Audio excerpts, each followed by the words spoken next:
Mukunda jewellers వారి exclusive branch Poorvi gold and diamonds November 1న కేబీహెచ్పీలో ఘన ప్రారంభం. ప్రతి 3 లక్షల కొనుగోలుపై 500 మిల్లీగ్రాముల గోల్డ్ కాయిన్ విచ్చేయండి.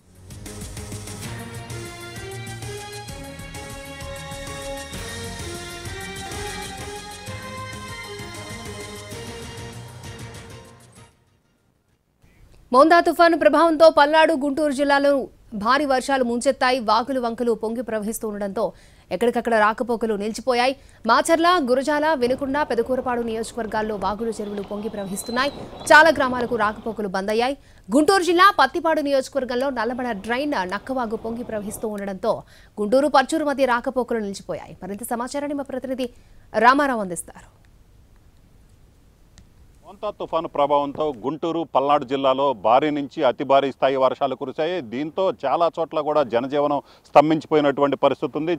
రాకపోకలు కూడా ఎక్కడికక్కడ నిలిచిపోయాయి. వాగులు వంకలు పొంగి ప్రవహించడంతో చాలా చోట్ల కూడా ఏదైతే రాకపోకలు నిలిచిపోయాయి. పలు గ్రామాలు కూడా జల దిగ్బంధానికి గురైనటువంటి పరిస్థితి అయితే మాత్రం క్లియర్గా కనిపిస్తుంది. ప్రధానంగా చూసుకున్నట్లయితే పల్నాడు ప్రాంతంలో రాత్రి నుంచి కూడా భారీ స్థాయిలో వర్షాలు కురిశాయి. దీంతో రాకపోకలన్నీ కూడా చాలా చోట్ల నిలిచిపోయాయి. మాచర్ల, నరసరావుపేట, సత్తెనపల్లి, వినుకొండ, పెదకూరపాడు, గురజాల మొత్తం అన్ని నియోజకవర్గాల్లో కూడా చాలా చోట్ల కూడా వాగులు వంకలు ప్రమాదకర స్థాయిలో ప్రవహిస్తున్నాయి. కొన్ని చోట్లయితే రోడ్డు మీద 3 నుంచి 4 అడుగుల మేర నీరు ప్రవహించడంతో రాకపోకలన్నీ కూడా కంప్లీట్గా నిలిచిపోయాయి. అలాగనే ఎప్పటి నుంచో ఏదైతే వెల్దుర్తి, పల్నాడు జిల్లాలోని మాచల్ నియోజకవర్గంలో వెల్దుర్తి మండలంలో చూసుకున్నట్లయితే వీరాస్వామి గుడి వాగు దాదాపు 2 దశాబ్దాల పాటు కూడా అక్కడ నీరు అనేది లేనటువంటి పరిస్థితి ఉంది. ఈసారి చూసినట్లయితే మోంతా తుఫాను ఎఫెక్ట్తో ఆ వీరాస్వామి గుడి వాగు చెరువు కూడా నిండిపోయి పొంగి ప్రవహిస్తుంది. అలాగనే నరసరావుపేటలో పలు ప్రాంతాల్లో ముంపుకు గురయ్యాయి.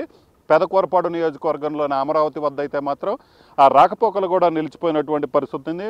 గురజాల నియోజకవర్గంలోని మాచవరం మండలంలో కూడా ఇలాంటి పరిస్థితే ఉంది. అలాగనే వినుకొండ నియోజకవర్గంలో చూసుకున్నట్లయితే నూజెండ్ల మండలం కమ్మవారిపాలెంతో ఎస్టీ ఏదైతే అక్కడ ఎస్టీ కాలనీ ఉంది, ఎస్టీ కాలనీలో పూర్తిగా ముంపు గురయ్యాయి.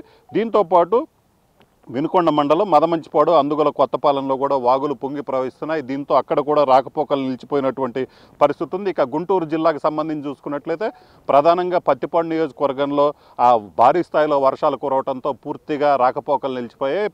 గుంటూరు నుంచి పర్చూరు వెళ్ళే దారి ఏదైతే ఉందో ఓల్డ్ మద్రాస్ రోడ్డు అంటారు. సో ఈ రోడ్డు మీద రాకపోకలన్నీ నిలిచిపోయాయి.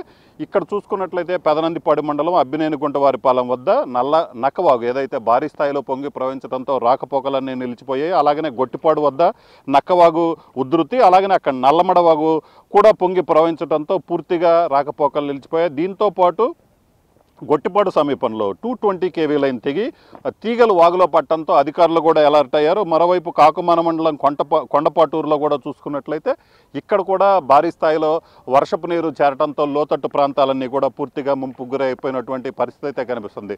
మోంతా తుఫాను ప్రభావంతో గుంటూరు, పల్నాడు జిల్లాల్లో భారీ స్థాయిలో రాకపోకలు నిలిచిపోయాయి. వాగులు వంకలు పొంగి ప్రవహించడంతో ఎక్కడికక్కడ రాకపోకలు నిలిచిపోయినటువంటి పరిస్థితి ఉంది. అలాగనే అధికారులు కూడా అప్రమత్తమయ్యారు. ఇప్పటికే రాకపోకలు ఏదైతే రోడ్డు మీద ప్రమాదకర స్థాయిలో ప్రవహిస్తున్నటువంటి వాగులు వంకల దగ్గర రాకపోకలు కొనసాగకుండా ఏదైతే అధికారులు, పోలీసులు కూడా బందోబస్తు ఏర్పాటు చేశారో వాళ్ళ సెక్యూరిటీని కూడా పెట్టడం జరిగింది. ప్రమాదకర స్థాయిలో ప్రవహిస్తున్న నేపథ్యంలో ప్రాణ నష్టం జరగకుండా ఉండేందుకు కూడా అధికారులు అన్ని చర్యలు తీసుకున్నారు.